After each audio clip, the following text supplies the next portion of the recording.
Man, excuse the not having a cut. I'm actually growing it out because I have a video coming up about that. You know, gotta get myself right.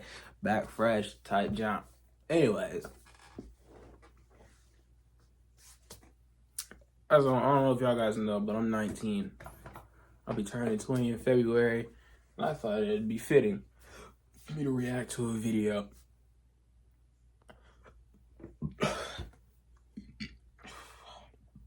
of a guy give advice to 20-year-olds or give advice that you might need in your 20s.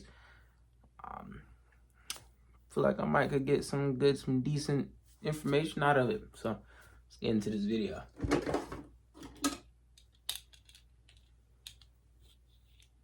Let's watch.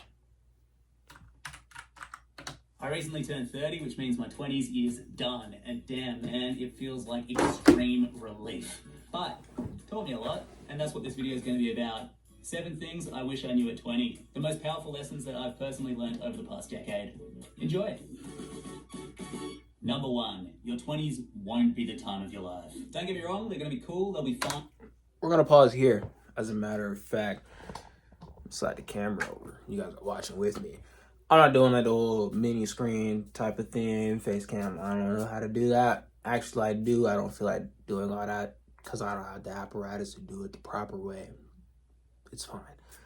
But yeah, let's go back. Y'all heard that? Let me turn it up. Y'all heard. Number 1, your 20s won't be the time of your life. I believe that already. Your 20s won't be like super great and amazing. Because I'm poor. I'm broke. And when you really grow up and you really start to realize as you go on through life and navigate this economy and things of that nature, it's true, you know? Actually,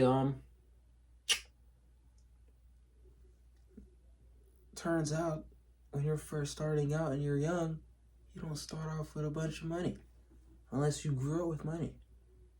I didn't grow up with money.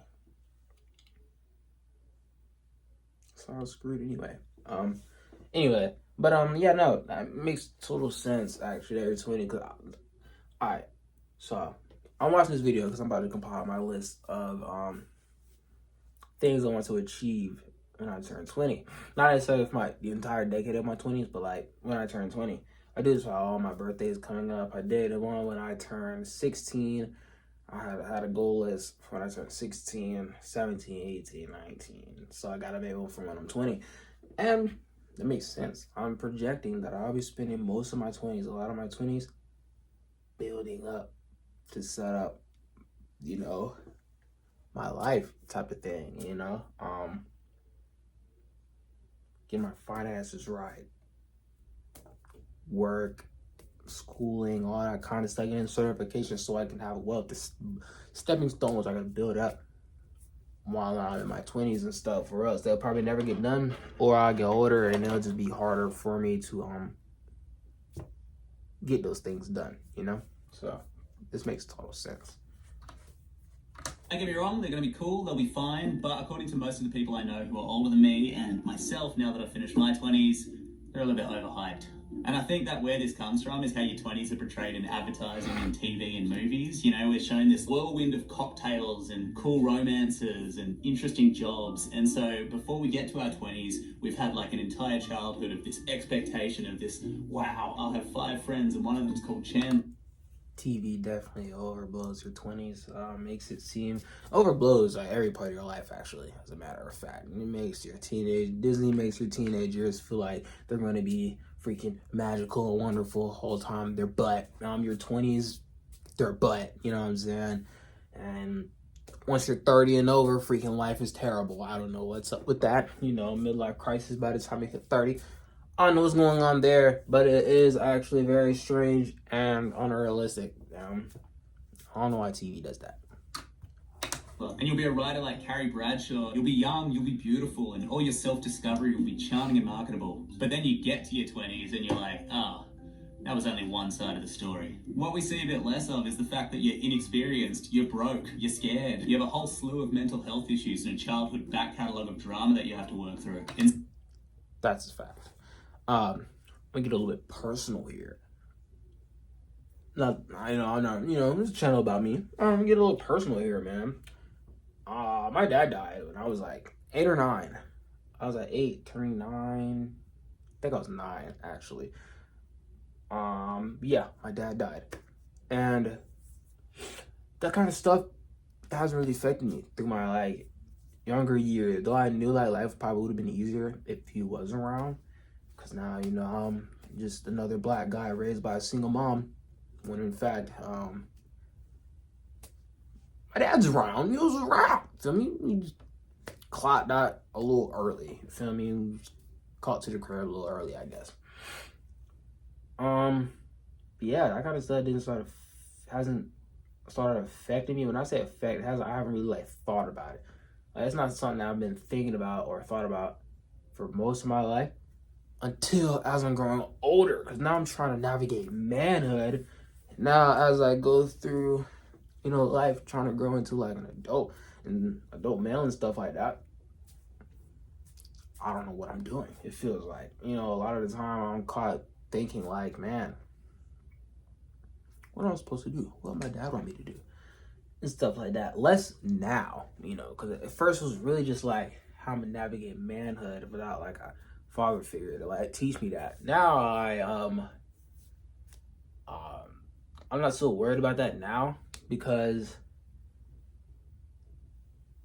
I'm going through like a personal thought process of like how I think about manhood and stuff like that. And I don't think I subscribe to like the modern or the regular traditional framework of manhood, masculinity, things of that nature. Not to say I'm like this feminine guy. I got like facial hair. Feel me? I work out. Muscles don't look the biggest, but I work out. But yeah, I got 5 ear piercings. 3 in this year, 2 in this year, which isn't necessarily like traditionally masculine these days. But hey, I don't give a fuck. You feel me? I don't give a fuck. You know what I'm saying? I don't give a fuck. Type of deal. You know what I'm saying? So, I'm not really worried about how to be a man anymore. Yeah. I'm not really worried about being like a man anymore. I'm just worried about being an adult, a mature person. And yeah, that's helping me to like cope with like manhood. Now I can never feel like I'm failing as a man when I'm just able to be like an adult. Like I'm just, as long as I'm putting in the effort to be like a mature person, an adult, then so what if I'm less of a man? I'm handling business. You feel me? So yeah. That's that. Instead of the Heineken ad type 20s, what I'd say that your 20s really look like is a combination of the two. Yeah, you got the fun times, the times where you party, when you take wild risks, when you fall in love, all the cool stuff. But for the most of it, you feel like a naive child in the adult world, and you're finding it hard to be taken seriously. You're broke, you're lost, and you're emotionally volatile. It's, I don't know, it's a cool thing to have in my past, put it that way. 2, you don't do things for you do things for future you. This is a lesson that I learned. That's a fact. I mean, me spend my entire, for most of my 20s, me projecting that I'm like expecting to have to like, sacrifice quite a bit of time and stuff like that to like make sure I'm straight. It is all for like my future self. I'm gonna put in the time now so that future me ain't gotta do all that. My future me is, coasting and doing fine. This makes total sense here as well. In my later 20s, and it was a pretty simple lesson. Every time I have a decision, ask myself, what does future me want? So for example, when I wanted to quit drugs and alcohol, I'd say, what does tomorrow me want? Does tomorrow me want to feel shame and sad? And the first time that I answered no, the days ticked over, tomorrow me was inevitable, because it always is. And I felt, instead of shame, this tremendous amount of self-respect. And I was like, oh, I get it now. Our decisions create our future. I have no idea how that lesson just bypassed me, but it made me think about it in a more long-term sense. I was like, all right, if I make decisions to make tomorrow me happy and that makes my life better, surely if I make decisions to make me 3 years from now happy, that will make my life amazing. So I started doing that. I was like, all right, what does me 3 years from now want? And the cool thing about that is 3 years passing is inevitable. you'll become that person and you'll thank yourself 3 years ago and be like, oh man, you really had my back. Thanks for working so hard, or thanks for working on your body, or thanks for investing the time in this, or investing the money in this. And I think that was just a really cool lesson to learn. I mean, I've heard all the cliches, you reap what you sow, but to truly experience it was something else.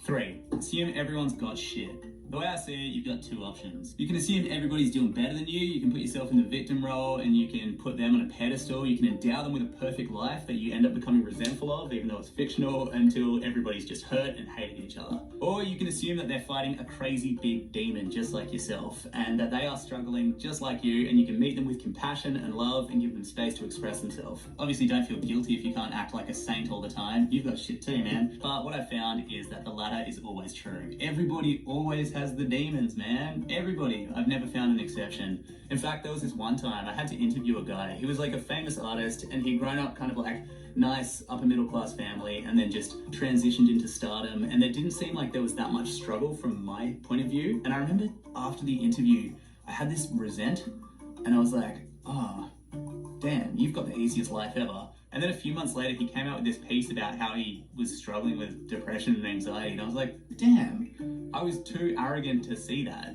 And it reinforced the idea that I'm struggling, you're struggling, we're all struggling, but we struggle a little bit less if we acknowledge it and struggle together. Hell yeah. We all struggling with different things. That's a fact, man. I don't really have much to say there. It's very self-explanatory for me. Yeah, a lot of people are struggling with like different things. Not everybody's struggle is financial, but when your struggles are financial, you know, a lot of people seem like they have like it way easier than you. As a matter of fact, when you are broke and have no money, even people in upper middle class environments, it's hard for you to empathize with them because you have money. What are you upset about? You know, it is why the conversation of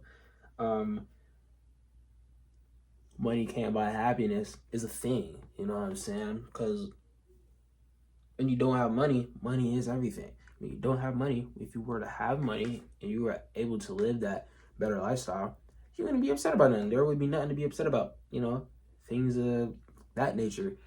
And yeah, you know, nothing. Yeah, a lot of people struggle. Some people's struggles are different things. And you know, yeah. Yeah. 4, at some point, drugs stop being fun. Don't get me. I don't partake in anything. I might just skip this part, you know. I find Wrong. 5. I personally find like drugs, alcohol, things of that nature to kind of be lame to indulge in.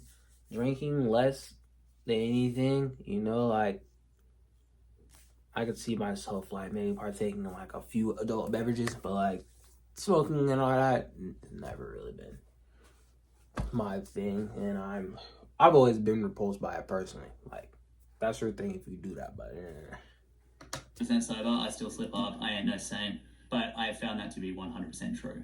5, don't stress if you don't crush it this decade. I've talked about this before, but damn man, there is a freakish pressure that the internet is putting on young people, especially young creative people, to be stupidly successful super young and to pump out as much high quality stuff as they possibly. that's a fact. You know how many YouTube videos I've seen of people like, I bought this car at 20, I bought this car at 19, this car at 16.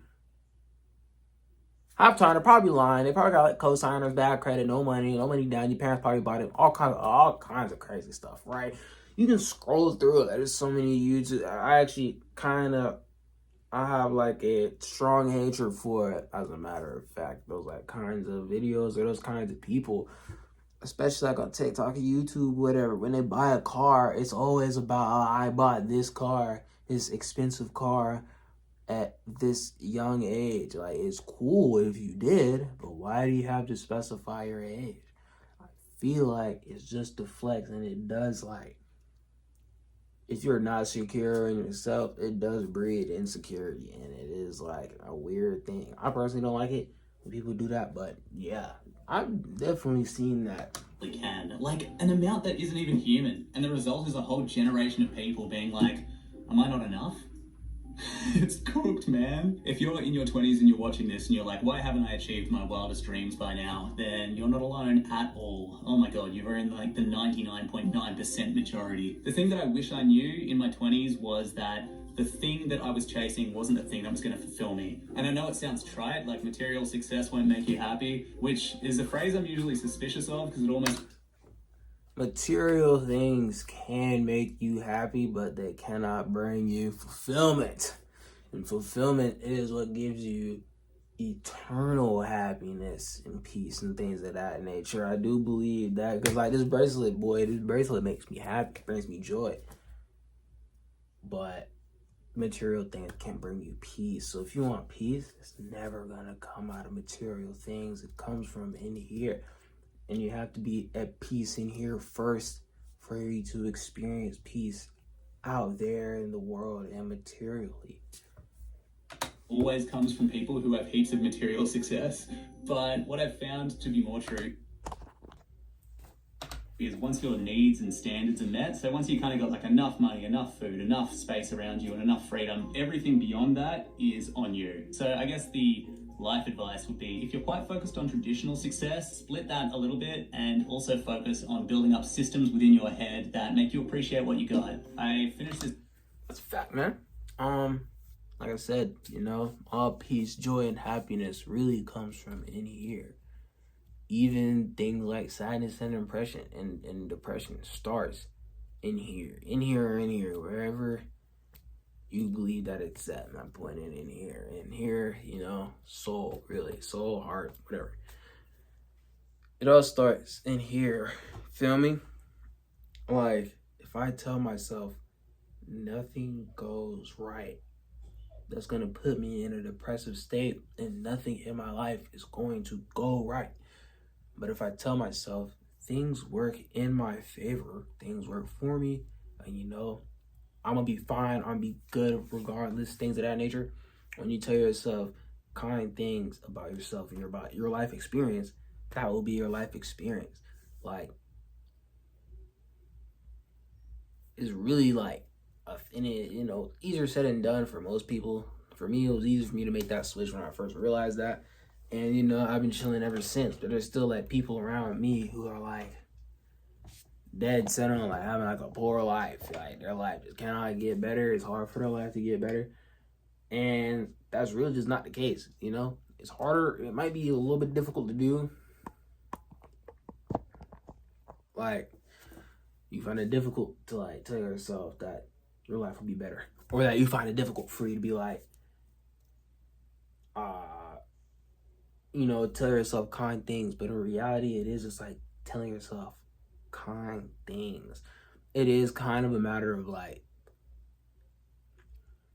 and then again, also, like I said, I'm watching this advice video. I'm not even trying to give you advice. I'm low-key just saying this for myself the whole time. Like,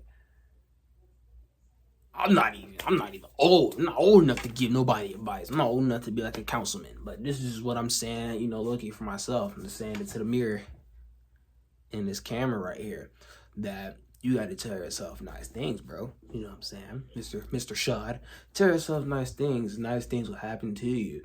If you tell yourself that, hey man, it never get better. Life can never be better.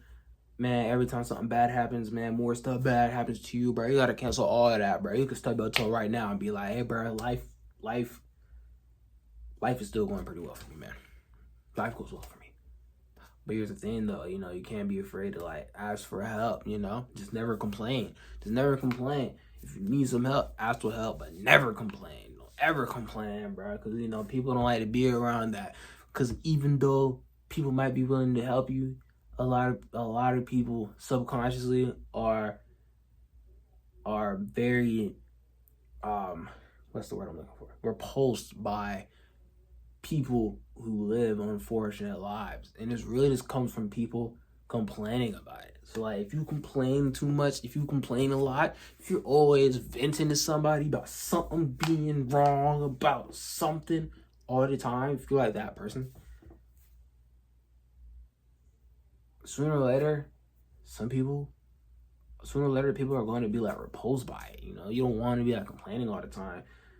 And if they're not repulsed by it, shoot, maybe they might just be a real one, but or they're able to hold that weight for you as well. And, you know, that's good for them. But not a lot of people are able to do that. And that's not, you know, knock on people. It's just like how people are. You know, a lot of people don't want to be around a person who's always, like, complaining and, like, always down and up about something. Like, if you need my help, get some assistance. But it's cool to do it occasionally. Occasionally, you just got to get your rocks off that smooth. But all the time, hey, man. Try it to the game or something. I don't know. Like I said, I'm too young to really give y'all advice. I'm talking to myself here. Yeah, man. Always believe life will be good for you and life will be good to you. You know? Starts up here, man. Starts up here. Starts up here, man. You know, this could be applicable for like any age, really. You know what I'm saying? So you could be a child, you could be a teenager, a grown adult, an old man. If you believe that life will be good to you, life will be good to you. And it's never too late to turn around, man. It's never too late to turn around. And if you say that it is, then it is for you. But to the person who thinks that it's never too late to turn around, it's never too late, man. The man who says they can and the man who says they can't are both right at the same time. It just depends what you believe in. And I'm going to believe in myself every time. Every time I'm going to believe in myself. So self-belief in your 20s is very important, I would like to think, because it's always important when you're a child, teenager, whenever, any stage of your life, always believe in yourself and always believe that life will be straight and life will be good and life will be straight for you. And you can't let anyone tell you otherwise. That's a fact.